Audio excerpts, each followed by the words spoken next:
Welcome, dear friends. Today we embark on a journey through the mysterious and supernatural events that unfolded in the wake of one of history's most pivotal moments, the death and resurrection of Jesus Christ. These divine occurrences have echoed through centuries, shaping faith and inspiring believers around the globe. Stay with us as we delve into these miracles, and I invite you to share your thoughts and questions in the comments below. What miracles have touched your life? Our story unfolds during an era ripe with anticipation and shrouded in turmoil. Jesus of Nazareth, a figure of compassion and controversy, had just shared his final meal with his disciples, a poignant moment now remembered as the Last Supper. In the quiet intimacy of that upper room, he imparted his final teachings and issued a new commandment of love, preparing his followers for the trials they were soon to face. Betrayal, however, lurked in the darkness. Judas Iscariot, one of his own, approached with a band of soldiers.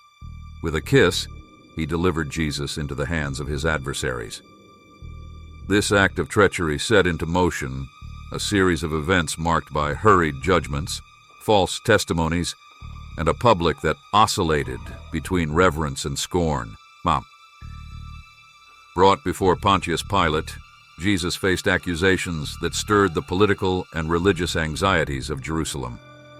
Pilate, caught between his wife's mysterious warning, the incited crowd, and his own wavering judgment, ultimately conceded to the will of the masses. The sentence was crucifixion. As Jesus carried his cross through the narrow streets, up the sorrowful path to Golgotha, those who had hailed him as king now watched in a mixture of horror, pity, and disillusionment. It was here, upon the stark hill overlooking the city, that Jesus was nailed to the cross. His crucifixion, a public spectacle, a confluence of anguish and redemption. This was no mere mortal's end, but a moment foretold through prophecies, a sacrifice destined to forever alter the course of history and the heart of mankind.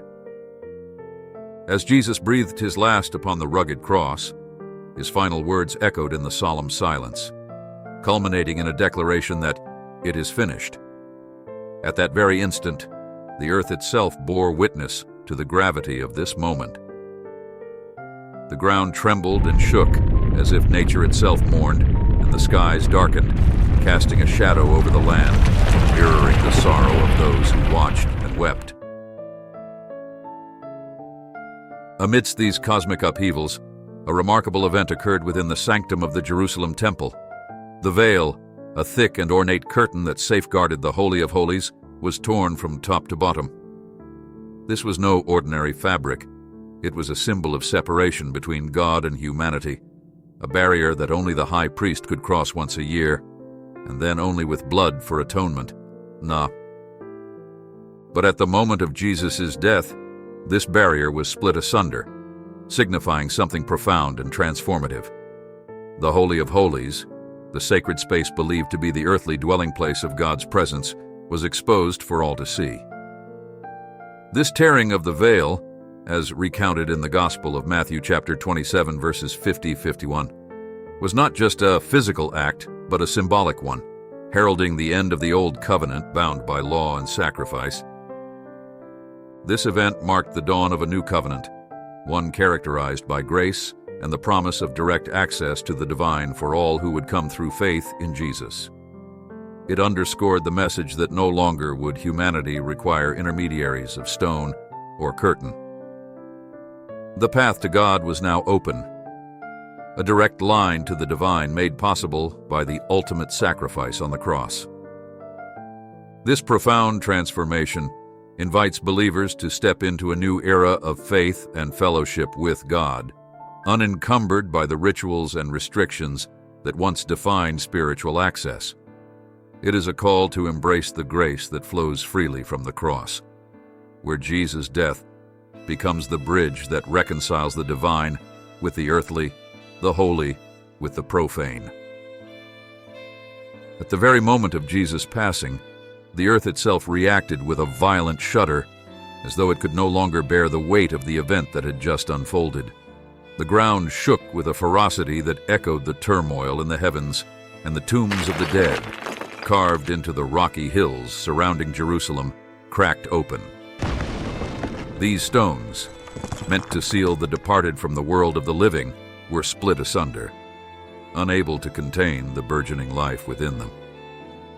In the wake of Jesus' resurrection, something even more astonishing occurred, as detailed uniquely in the Gospel of Matthew chapter 27, verses 52-53. The saints of old, holy men and women who had passed into the realm of death, were now resurrected. They emerged from their broken tombs, casting aside the shrouds of mortality. These figures, revered and righteous, began to walk the streets of Jerusalem, alive once more. It was as if history itself had been reversed, the past mingling with the present in a tangible, miraculous display. Imagine the awe and profound wonder that must have gripped the citizens of Jerusalem as they witnessed these saints of old walking among them. These were figures of lore and faith, stepping out of the shadows of history into the light of a new era. Their presence affirmed the power of the resurrection, serving as a living testament to the seismic shift that had just occurred in the very fabric of reality. How would you feel witnessing such a spectacle? Would you see it as a sign of hope, a confirmation of faith, or would you be overwhelmed by the sheer mystery of it all? Let me know in the comments below. Such an event challenges our understanding of life and death, beckoning us to ponder the depths of divine power and the promise of life beyond the grave. 40 days after his awe-inspiring resurrection, which defied the finality of death and promised new life, Jesus called his disciples to the Mount of Olives. There, against the backdrop of a serene sky and the sprawling city of Jerusalem, he prepared them for his departure. This gathering was not only a farewell but also a commencement of a greater work to come. As they listened intently, Jesus imparted his final instructions, promising that they would soon receive the Holy Spirit, who would empower them to continue his mission across the earth. As he spoke, something extraordinary began to unfold. A mysterious cloud, radiant and enveloping, descended gently upon them. This was no ordinary cloud, but a divine vehicle, marking his transition from the earthly realm to his heavenly throne.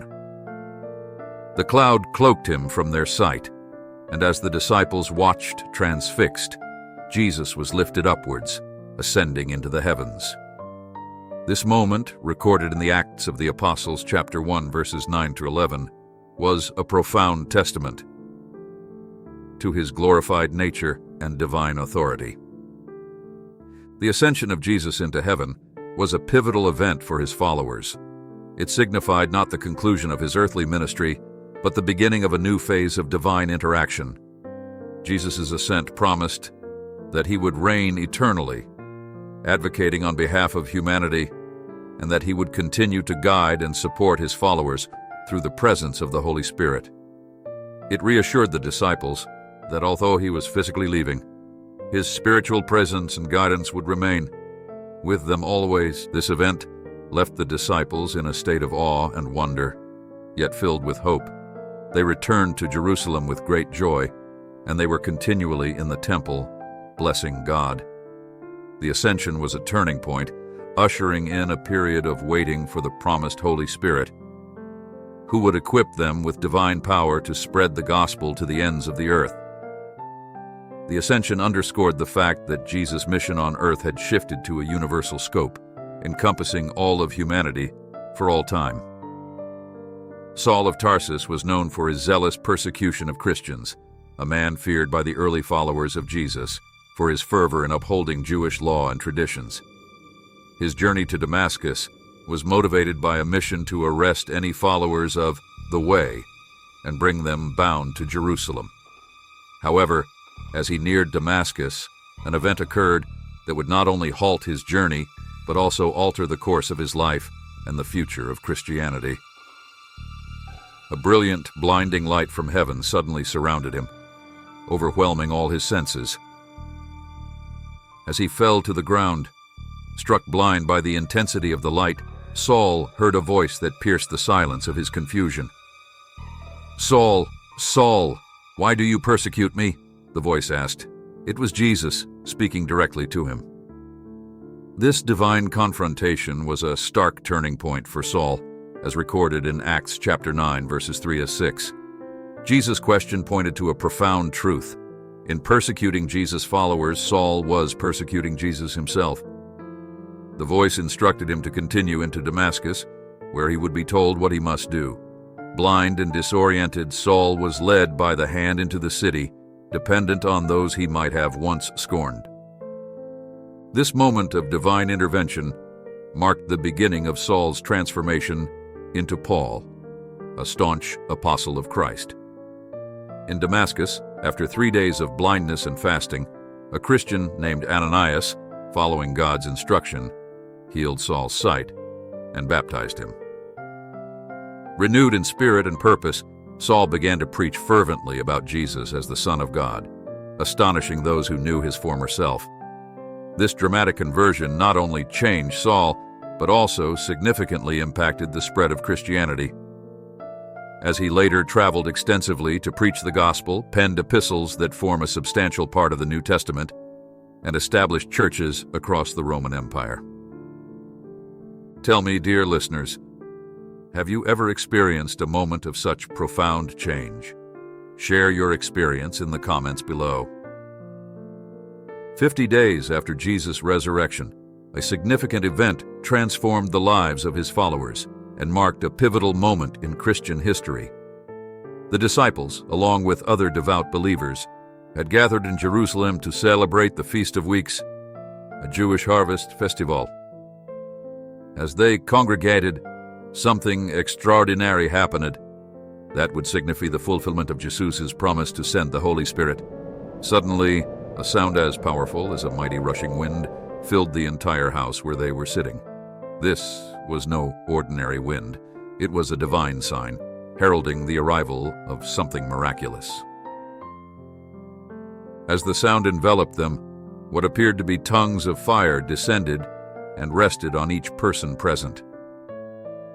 This manifestation of fire, a symbol of purification and the divine presence throughout biblical times, marked each disciple visually as recipients of the Holy Spirit's power. The flames did not burn or consume. Instead, they heralded the empowerment of each believer. Immediately, all those present began to speak in various languages, not their own, languages they had never learned. This miraculous ability was the Holy Spirit enabling them to proclaim the gospel beyond the cultural and linguistic barriers that had previously divided peoples and nations. This event, vividly described in Acts chapter 2, verses 1-4, is celebrated as the birth of the church. It was more than just a miraculous display of divine power. It was the moment the disciples were equipped to carry out their commission to spread Jesus' teachings to all the corners of the earth.